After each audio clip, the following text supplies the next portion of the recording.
This is the Straight Up Breakdown Podcast with Greg Smith and Jay Foreman. Exclusively on the Hurrdat Media Network. Tell it to me straight up. Hello, and welcome into the Straight Up Breakdown Podcast, proudly part of the Hail Varsity Network. I am Greg Smith, your I wish I could give LeBron James my high ankle, whatever that is, friend. I am Jay Foreman, your gloom and doom co-host, as I look outside and see the rain coming down on my house right now. Man, listen, I feel like the weather has come up a lot on like every podcast that I've been listening to that's based here in Nebraska, but I feel like we're all going through it because I feel like, what was it now, 2 weeks ago when we had that 70 and sunny week where I was out just kind of walking the neighborhood, having a good time. I thought spring had sprung a little early, and we just been on a roller coaster ever since then. Yeah, it's crazy. It's even a few days when it was really nice out, we got to the point where it was like, 40, 50 mile an hour winds. So that ruins it. So, the weather in Nebraska in the springtime, I think we just went overboard when we had those, 3 or 4 really good days. But anytime you don't see the sun here in Nebraska, I think it's the fearfulness of the negative 40 degrees and negative 60 we had for those few days. Yeah, I definitely still have that in my mind because every time the temperature drops a little bit, I get a little tingle thinking we about to have to go back out there because I don't want to I could go a whole nother year without having anything close to that. Because right after that, when we got that next bit of snow, I just refused to go out there and shovel it. I was like, I'm not doing it. So I definitely understand if people feel some type of way about this weather. Yeah, it's one of those things. I remember texting you that one time. You said if it keeps snowing, you're just gonna leave it in God's hands. So yeah. So we, that's just the way it is. Sometimes we gotta, let nature take its course. So, it's just one of those things that, we hope it's something that we want to talk about 20 years from now in a warmer climate where we can say, man, back in Nebraska it was negative 60 for like a week. We couldn't go outside. But definitely not in 2021, especially after a long year and still battling with COVID. Yeah, absolutely. Now, listen, before we get into Coach Speak, we always keep it real on the show, kind of keep y'all in the loop of what's happening. So right off top, I'm going to rip the Band-Aid off on something because we appreciate everybody who's been listening, who's been rocking with us and sharing the show. So I'm going to keep y'all in the loop. Today is actually going to be the final episode of season 1 of the podcast. Jay has had a good opportunity come up that he's earned, and I'll let him share kind of what that is. Yeah, I mean, it's just with the volunteer role that at the university, I think it's just, better, we're going to take a pause and let me focus on that. I'll still be around. I mean, I'll still, me and you will still do some, stuff here and there, just on a consistent basis. I think that my decision to do so wasn't anything that, I was made to do, but I think that with the other factors of other media members throughout the state, I'm definitely gonna, I'm gonna do the right thing. So therefore, I'm not in their crosshairs and try to bring me into their nonsense. I guess that's the best politically correct way to say it. So, so it's just one of those things for right now. I think it's the best to do. It's not gone, but just to take it a pause right now, especially with spring ball coming up. I got, trying to help out the university the best I can. It's not a full-time job. So I'm not coaching. But my main focus is try to help the university and the kids. And so in order to do so, is to take a pause for a little while. And definitely with the, couple that with some other factors that doesn't have anything to do with UI or anybody like that. There's some other people that I definitely, want to, keep at arm's length. So it's, one of those things, and it's, it's been great. And the response of podcast is, it's been outstanding. People look forward to it. So it's something that we'll, continue to do. And I always say when there's a will, there's a way. And sometimes you got to readjust. It's like we came out of the blocks like we're the, like the New England Patriots, and we need to, readjust to the the season and reevaluate, and then we got to come back with more dominance. Yeah, absolutely. That's funny because we're going to talk about the Patriots here in a minute. But just so you guys know, we're going to put a pause on it for sure for next week. And then I will be back kind of the week after kind of the season. We keep this thing rolling.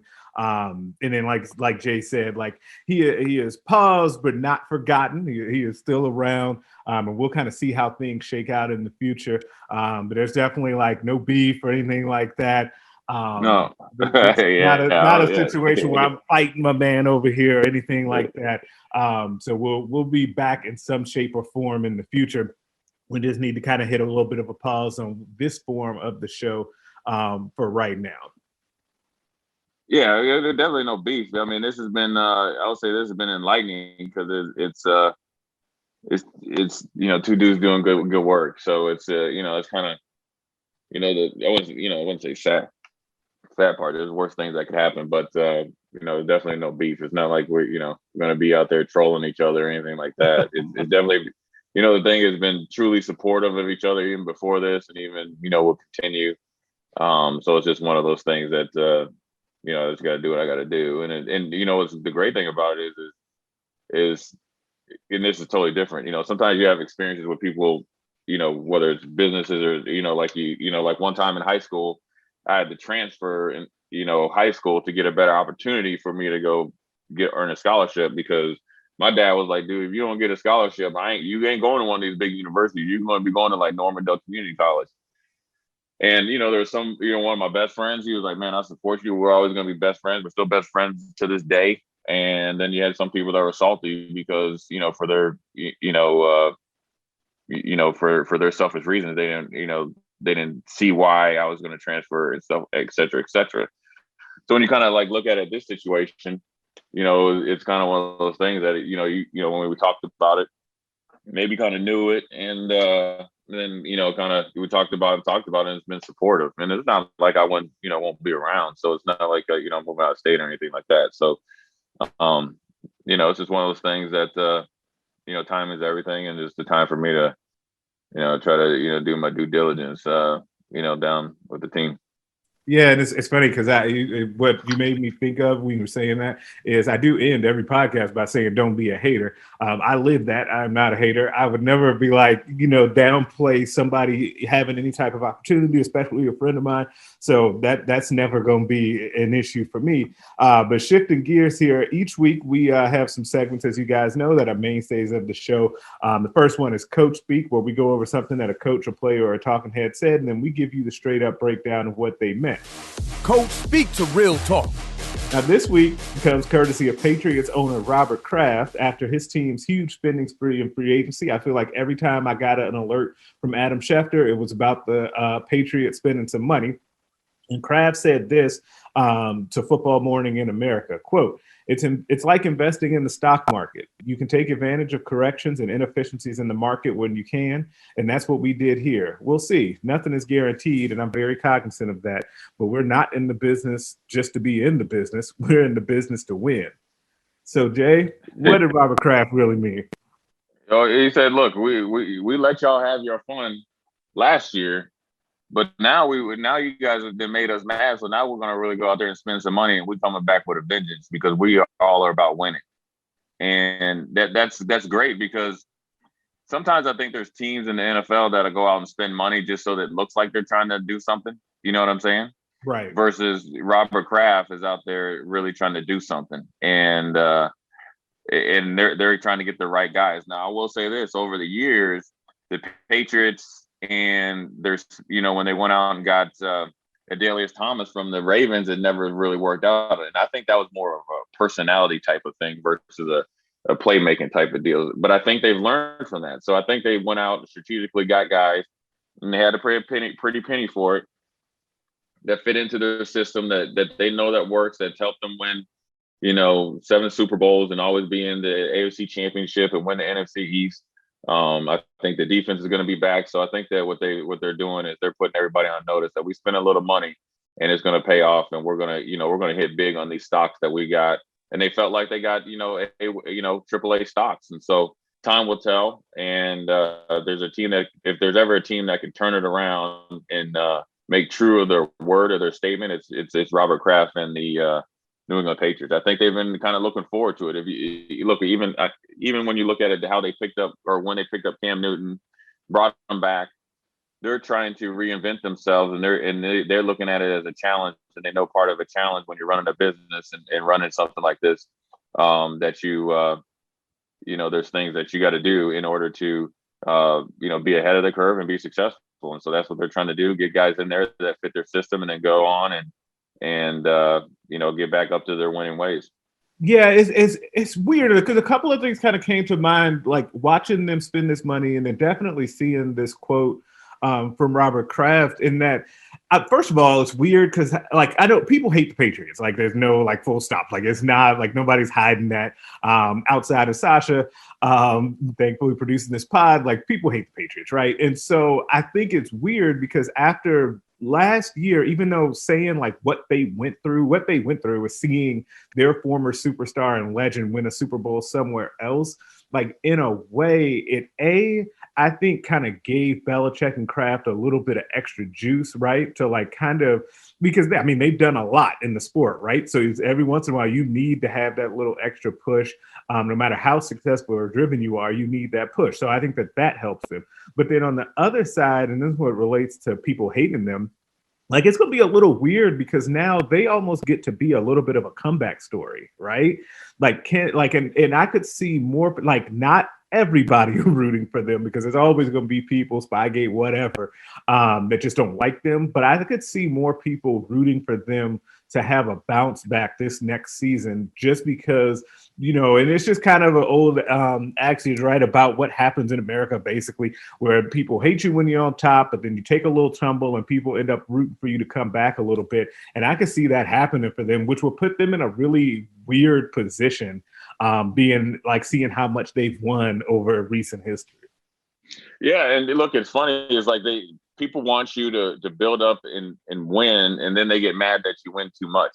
It's the weirdest thing ever. And so that's where the Patriots are fighting their own legacy and their own greatness in a way. So it's just one of those things that they're going to have to deal with, and I think they're going to use it as motivation. If there's ever a team that would take some sort of minute motivation, is to come back and everybody's against us, and find some reason for them not to be respected or anything like that, it's the New England Patriots. So they're gonna take it, use it as fuel, and come back, and I'm assuming gonna be back in the title hunt, because they are a team that's generally been successful when they're very, very motivated, and when they get a chance to stomp on you, they do a good job. Yeah, and it'll be interesting too, because like whether or not they're done kind of adding pieces, like what ends up ultimately happening with quarterback. I know they paid Cam Newton double digits in the millions, but even he gets to kind of now be a little bit of a comeback story after he was so polarizing to people for whatever reason.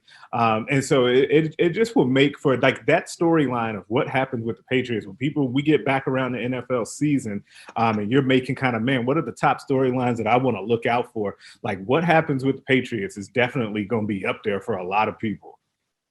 Yeah, I mean, they're under the pressure because, like I said, they've won so much. They've been so good. They've been so dominant. They've won. They've destroyed the AFC East and kind of cakewalk into the AFC Championship and Super Bowls, and they've done it teeter-tottering on whatever on the gray line of cheating and doing the most, or doing what they need to do to win. And so now everybody's waiting for the Patriots to fall on their face. Now, what the Patriots are going to do, or assuming what they're going to do, if I know them correctly, is, double back around and come back with a vengeance. And they're going to try to do it a different way. Look, the pressure isn't necessarily on them, because the Patriots are, if not in football, they're probably the most dominant franchise ever. Right now, just thinking that's even, when the Packers were really good, and the Steelers, when you think of just longevity over 20 years, runs, yeah. 49er run, I mean, you're talking about a team for 20 years that was dominating, okay? That every year the Super Bowl started and stopped with New England in some part of the conversation, And, so they don't have anything else to prove. Now, what kind of puts a little bit more on it is that, there was always that thing as success goes, everybody starts as success goes, so do the egos start to grow. Right. Belichick thought it was his coaching. Everybody was giving, Tom Brady the credit, or a lot of the credit. I mean, look, he's a handsome dude. He's a quarterback, so he gets probably more credit than he deserves. And when you're winning that much, it's all about Brady. It was kind of a match made in heaven. You got two guys that probably, that really believe themselves. But I really, even though when they believe themselves so much, they truly work together. I think they lost a little bit of their way when Belichick kind of wanted, Tom out of there. And that there was rumblings where, Belichick was saying that he can get 15 other quarterbacks to do what Tom's done. And then Tom goes and wins the Super Bowl in the first year down in Tampa. That's really been the opposite of the Patriots for 20 years. It's been a pretty much, I wouldn't say a losing franchise, but Tampa Bay is, before this year, even though they won a Super Bowl with John Gruden, one of the first highlights they always show about Tampa Bay or with Tampa Bay is when they had Doug Williams and Steve Young, and they, the creamsicle orange jerseys, and they had the coach Rich McKay was like, when he was mic'd up, was like, this is horrible, and he ended up quitting. That's what you see on NFL films, or up until recently, is on NFL film. So so Tom goes down there and takes like what he's learned from the Patriots and turns them into a winner and gets them. Now they're doing kind of the Patriot thing where you got guys maybe taking a little bit less on their deals and wanting to come back and see if they can make a Super Bowl run, all while, coming out of New England, they thought Tom was washed up. So there's a little bit of that too, because there was a little bit of a power struggle when you have the owner that loves Tom, knows how much money Tom has made him, and made New England Patriots a worldwide, respected franchise, and opened up business opportunities for him from the money he's made to being able to have ownership in other leagues and teams, right? Versus, a coach where Bill Belichick has got there and he pretty much runs the show. He runs it all the way to who's the janitor, and, he's got 2 or 3 of his kids on staff. So it was definitely a bit of a power struggle. But New England is, they're going to be focused, and everybody's going to be seeing how quickly they can turn it around. I would think that it'd be very hard for them to turn around and win it next year with all these different pieces, but I think there'll be a factor. And the reason why is if Kansas City didn't have all the pieces that they have still in place, I would say New England would be one of the odds-on favorite just by coaching and the ability to, win games and manufacture wins. Now, with the deficit, what they have at quarterback, and with Patrick Mahomes and Josh Allen and some of the other guys in the AFC, I think it's one of those things that it's not going to be overnight, but I think they're definitely going to be competitive, and they're going to surprise some people next year. Yeah, absolutely. And I think that it'll be definitely, like, it's just weird to even think about them. And what you did, like, that last thing you just said was that New England being able to surprise some people next year, to even think of them that way. But it's a testament to them and how long that this run has been going, that it can kind of ebb and flow. And then they could end up coming out on the back end being like kind of a Cinderella-ish type of story, but that'll be definitely something to watch. But speaking of Cinderellas, I know you've been watching. The NCAA tournament this year has been crazy. Let's break that down. Like, what a welcome back for the tournament this year. Like, it's been extremely unpredictable. It's been weird and wild. Loyola Chicago getting things kicked off. I handled my home state team, Illinois.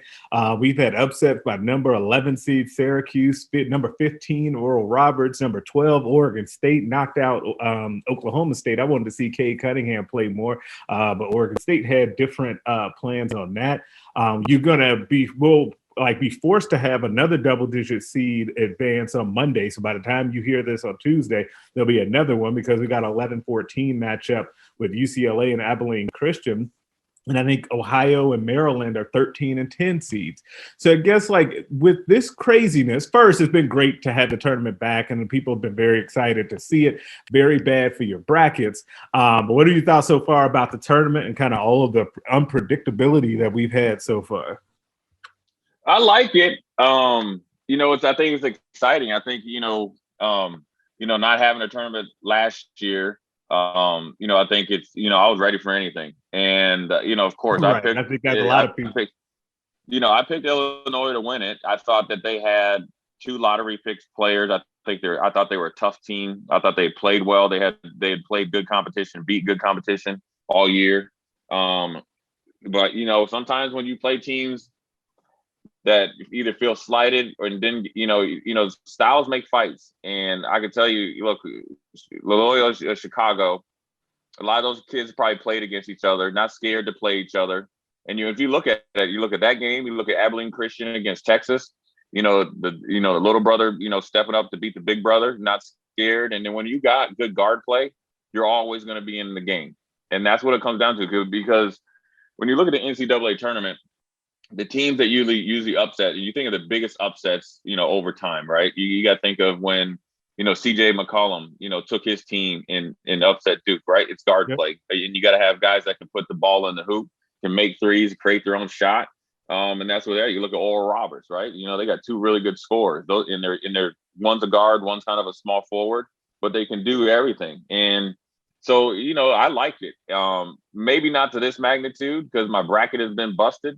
First it was Ohio State, busting it up, and then Illinois busted. I'm not even looking at my bracket anymore because it's done. But it's definitely exciting. I'm definitely going to be tuned in. I'm excited for a lot of these teams. Like when you think of Maryland against Alabama, you think, I like the way they play. I like to see Arkansas back in the day, because when they had Nolan Richardson, they had been struggling for a while. So you see teams like that. You see Syracuse yesterday when they run that kind of 2-3 zone and kind of grind out an ugly win. It's a West Virginia team that people thought were going to be in the national title hunt at the beginning of the year. And they have, a couple first round picks. So I like it. And I also think it's maybe, and I say just maybe, changing the landscape of college basketball. And to the sense of, when you think about, let's just draw this back a little bit. When you think of Kentucky and Duke, right? Yep. The 2 teams that's always had numerous lottery picks every year. It's almost like every year they're, for whether it was Anthony Davis, Zion Williamson, et cetera, et cetera. Both of them don't make the tournament. Both of them were horrible this year, and both of them got the brakes beat off them at times, and both of them at times were embarrassing, right? Those are 2. It's not even blue bloods. Those are just superior, generally, basketball programs. Then you throw in, say, like a North Carolina, right? That had, they have 3 7-footers, and you thought that they were going to be able to beat Wisconsin, and Wisconsin ends up mollywopping them by 20, right? So, and then on the other side, a team that had been struggling and had been struggling for years, that made a big run in the Big East, was the Georgetown Hoyas. They get in, even though they, didn't play well in the tournament. So I like this year that you saw some teams that have been struggling, been off the map, and they're back on now. And then it's where you got people that have been dominant are going to have to go back and retool. And I always say they actually have to coach. And so it's one of those things that I think is a pretty good year. Yeah, it's funny because you all of a sudden, if you're John Calipari, you realize, man, I can't just roll the ball out there anymore. Like, because all it takes is really 1 year where you kind of have that down year. And I think it was the worst season in like 20-some years that Kentucky had, right? And it was definitely, I think it's the worst season under him for sure. And so you kind of have to regroup. And we were talking about in the last segment, Belichick, and kind of having that extra fire lit under him and that extra push. Like, I wonder if that same thing happens for a guy like Coach Cal, who I've always been a big fan of. I really like Coach Cal. I always wanted him to leave Kentucky to come coach the Lakers when they were struggling, just because I like him. He might not be the best X's and O's guy. It just might be the best salesman and the best recruiter. But we're going to see, right? Like, we're going to see going forward for them. But I also think it's interesting to me that if you're a college basketball fan and you're close to like our age, right, there are certain teams that you were really happy to see back in the mix. Like you said, Georgetown was a team that was just such a big deal for us growing up that it was nice to see them in the mix and make that run in the Big East tournament, even though they did not do well in the NCAA tournament. Arkansas United is another team like that. I think it's kind of cool even to see UCLA still in the tournament hanging around, because I can never for the life of me understand why they're not better. That's always weird. And then sticking in the Big Ten, Michigan is one of those teams, right? And they've been doing great with Juwan Howard. We'll see them with a 1-8 matchup tonight against LSU, see if they can be, they're not the last hope, I guess, because he got more Big Ten teams still hanging in there. But they're probably the best hope for the Big Ten to be able to end this run that they've been on of not winning the whole thing, even though the league has been so strong and so good over these last few years. So yeah, there's a ton of storylines, and that's even before you get to what we started out talking about, which is all of the upsets. Then I do think that you're onto something with kind of the changing of the guard in college basketball, because it's almost, it is a similar thing to college football for me, where, we're always talking about now, like, you don't have to go to like insert big blue blood school here, like Alabama, LSU, and football to be an NFL draft pick anymore. Like that doesn't, if you can play, and the NFL will find you. And it's similar like that in basketball now. You mentioned CJ McCollum coming from Lehigh. Like if you can play, we just saw the most recent example of this, I guess, was John Morant taking his team in a run and then getting picked in the top 3 of the draft. Like, so that has been less of a fear or worry now for guys going into college. If you can play, the NBA will find you. And what we're seeing is if you're a really good player and you have another one on your team at like Abilene Christian, like you can make a run in the NCAA tournament. Like the days are probably over, especially in what this year was with it being so weird, where, you're that team and you're a 16 seed and you just gonna get blown out by Duke or Kentucky or somebody. Like you can make a run like that now. Yeah, you can. And, what the funny thing about it is when you look at it, USC has the guy that's maybe go number 1 in the draft, where, you never think of USC as a basketball school. And then you like you said, Abilene Christian and all these guys, if you have a guy that can fill it up, you can make history. And I think that when you had the one, now I think it's kind of cool. You want to be that team. You want to be that underdog to come in and shock the world. And I think it's one of those things that people will remember you by. It helps you get drafted. If you're able to go on, you're able to actually maybe even go play overseas or something like that. But also I think that, the 3-point shot and the way that people play and the ability to shoot deep threes has really changed the game. And also I think is conversely, what is not really, coached a lot, whether it's the AAU and high school, is defense. And so you have, if you have some guys that can shoot it, control the game, get to the hoop, and create plays, it can be a long game. And then also I think that when teams are such a heavy favorite, right, when they start to play teams that are actually coming out there and playing, then you see them get tight. When you look back at that Purdue game, Purdue looked like they played tight from the first 4 or 5 minutes of the game, and they looked like they were scared. It wasn't, pretty much scared the whole time. And you can tell the way they're never comfortable, and they were going through the motions. They weren't playing up to their capabilities, and they end up obviously losing. And you would never think, if they played 10 times during a regular season, would that happen? Funny things happen in the NCAA tournament. Styles make fights. But then also I think that it's starting to become more popular now that, the lower seeds or their team, they're looking at Abilene Christian. They're looking like, man, we're getting snubbed at a 14th seed. You think Ohio is a 13th seed. And, one of the things also where we go back and talk about schools that are actually starting to, be good at sports that they're not known for. Well, first of all, Colorado's never been known for anything, but look at them. They're a number 5 seed and they're playing. That's a little innocent jab against those Buffaloes up there. I see you. Right.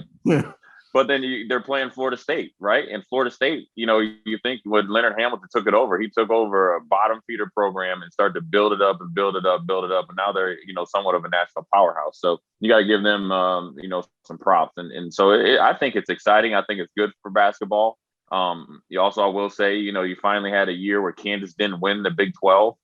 Baylor actually, when they were supposed to win it, they did win it.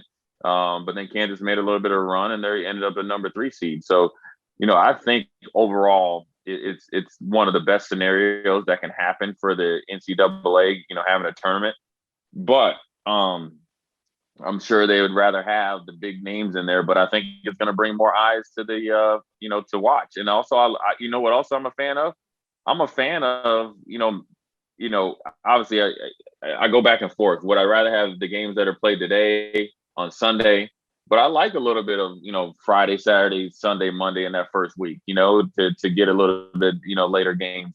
Monday, I prefer all the games to be a little bit later because, there's 11 o'clock game and then 1 o'clock. Yeah, I'd like, to continue on to the week. But, I think it's been, a pretty good tournament so far as excitement and games that you have to watch. And they are definitely been no joke. I mean, these games have been coming down to the wire. There's been a couple blowouts. Obviously, Villanova do their thing last night against North Texas. But overall, it's been a pretty tight and exciting tournament. Yeah, I think that it's funny because, I think we've talked about this a little bit on the show before about kind of how I, in general, don't like all of the upsets. I want to see the blue bloods, but in a season that we didn't even get some of the blue bloods in here, right? Like a few of them weren't even here. And I just think that there's something good this year about having kind of the chaos. Like, it's horrible for my bracket. Like I actually just looked at it for the first time since we started the thing. My team that I picked, Houston, to make a surprise run is still in it at least. But otherwise that bracket looks like a murder scene. So I probably won't look at it again until Houston gets eliminated. But I do think that it's cool to have what we've had. And I think that the interest is still there. Plus, I think that in the end, and we'll see how it goes, because we could still get to say the Elite Eight, the Final Four, and it's basically all the top seeds. But I think that it would be a little bit unfortunate if we have that, because then you basically just get to that and people are like, oh, here we go again. After all of that chaos, we still end up with just the top teams playing for the ultimate prize. So it would be nice if we could see a couple of these teams continue to make these runs, because I think it's just fitting for the year that college basketball has had this year. Yeah, I mean, it would make it legit versus you get one or two victory, one or two like upsets and then, they fall off. So I'd like to see them make it, one of them be there because I think there's some legit teams. I mean, I think they are for real. I mean, if you still sleeping on Oral Roberts, you in for a rude awakening. I can tell you that right now. They got some ballers, and if you are sleeping on, say, like a Arkansas, which isn't like what isn't necessarily an upset, but they haven't been around in a while, you're going to be sadly mistaken. I mean, Oral Roberts beat a really, really good Florida team and beat them, towards the end, like some champions. You think Oregon State is going to come up there, and you think because they got ugly uniforms that you're going to just kind of sleepwalk through it, you in some trouble. And I'm not going to even talk about Chicago, because they're legit, and they built a program that's been they've been building on winning, and so they're going to give you a run for your money. And there's plenty around here. I mean, you think even though Alabama's a number 2 seed, they're not a blue blood basketball school. They're new on the scene, so there's this is all new to them, right? So they're trying to burst on the scene, and then they're playing in Maryland, which I think they should be able to handle. But you got to think this is some big time stuff for college basketball, and there's a lot of pressure on Gonzaga. There's a lot of pressure on Baylor. It's going to be really a team that's really under a lot of pressure, in my opinion, is Iowa, because they got the nation's best player or the player of the year, and are they really for real? Can they do it under pressure? And can they live up to the hype? It's going to be interesting to see. And Oregon kind of is always there, and they got the first round bye. So it's going to be interesting to see, is the game off better for Oregon, or is it better for Iowa to be in rhythm? Yeah, that'll definitely be something to watch. We need those Big Ten teams. If all of a sudden you turn into, root for the conference guy or girl, that definitely you want to at least see Iowa hang around. People around here probably are not hoping for Iowa. But every week we end the show with our favorite segment called Put Them on Blast, where we basically put someone on blast for something that they did or said. Put them on blast. I am actually going to stay in the NCAA. Talking about the men's tournament, I got to put the NCAA on blast for what they did to the women ballers. I don't know how you could have missed this. If you missed it, I will set the scene for you. There were all sorts of pictures floating around of the men's setup for their weight room, also their swag bags that they got for being in the tournament. and then the food setup, right? So all of the things that, you come to kind of associate with being able to go to one of these tournaments. And then they contrasted that with what the women got. The weight room was the thing that I think caught fire and got the most attention. And that was awful. Like the men had like this palatial thing that looked amazing. And the women basically had something like they basically had the same amount of weights that I have at my house for the entire tournament, which is terrible. Then people started to see how the food setup was, and that was nowhere close. And then the swag bags, which it's hard to even rank which of these was the most offensive, but the swag bag thing was really bad, where they had it wasn't even half of the amount of stuff. It was like a fourth of the stuff, and it was like bad stuff at that. Then because the NCAA, it's not enough for the NCAA ever to just do wrong and then kind of say, hey, we messed up. Like, let's try and figure out a way to fix this. They came out and went on like this PR apology. I'm putting air quotes, even though y'all can't see me, tour. And they basically made it worse, where at one point someone said that the difference in the weather between Indianapolis and San Antonio were the reasons that they got that different swag bag. It was just a horrible look. The NCAA got dragged, rightfully so. Once again, I think Dick's Sporting Goods stepped up and said that they had the trucks ready. They would send the equipment out to the women if they wanted to, because these high-level elite athletes are just being done wrong. And so for all of that and always more, I got to put the NCAA on blast. Once again, I feel like they might have been in season 1 of this show, my leading contender of getting put on blast, because they are always doing something wrong.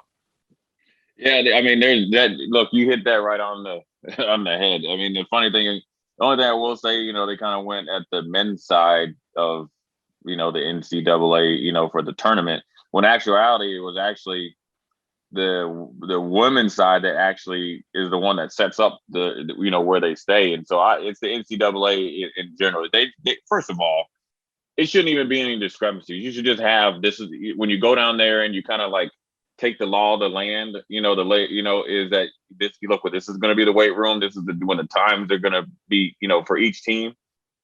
And they know at this day and age, women lift weights when they play sports. They got to stay in shape. They got to do all these different things, even though they're, off site. So it's just bad planning. And anytime you make a mistake, it's probably better just to get out and just say, look, I messed up. We messed up. We'll do better. And we apologize, and it'll never happen again. Instead of going around and try to find different reasons to do it, it wasn't a good look. And the more you talk, the more you look kind of guilty. And that's what they are. They just didn't plan well. And they, the optics of it wasn't good.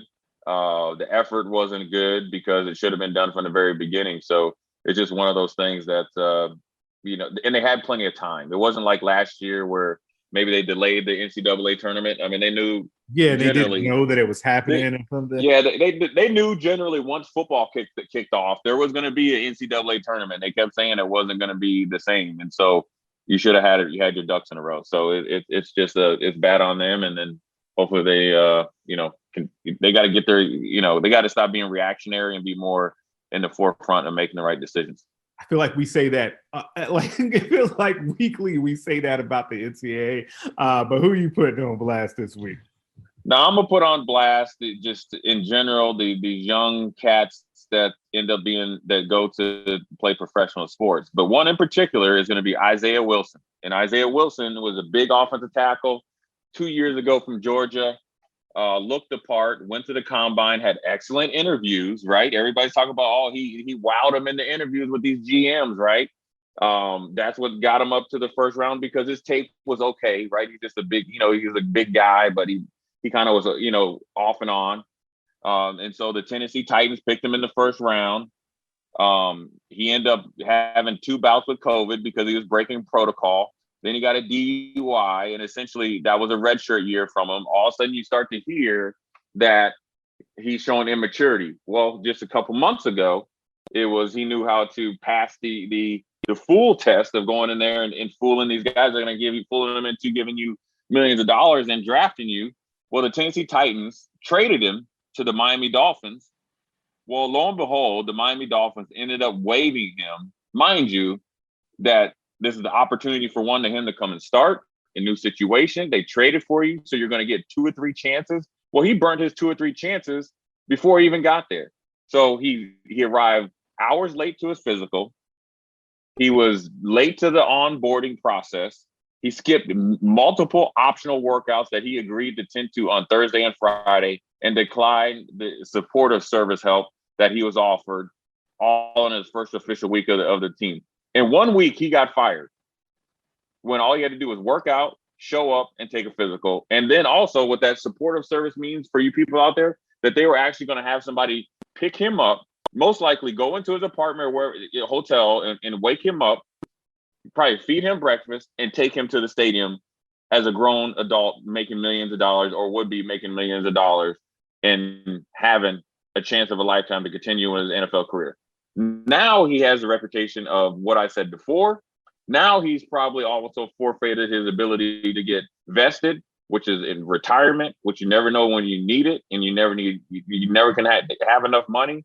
On top of some of his guarantees might be voided due to a suspension with the Titans.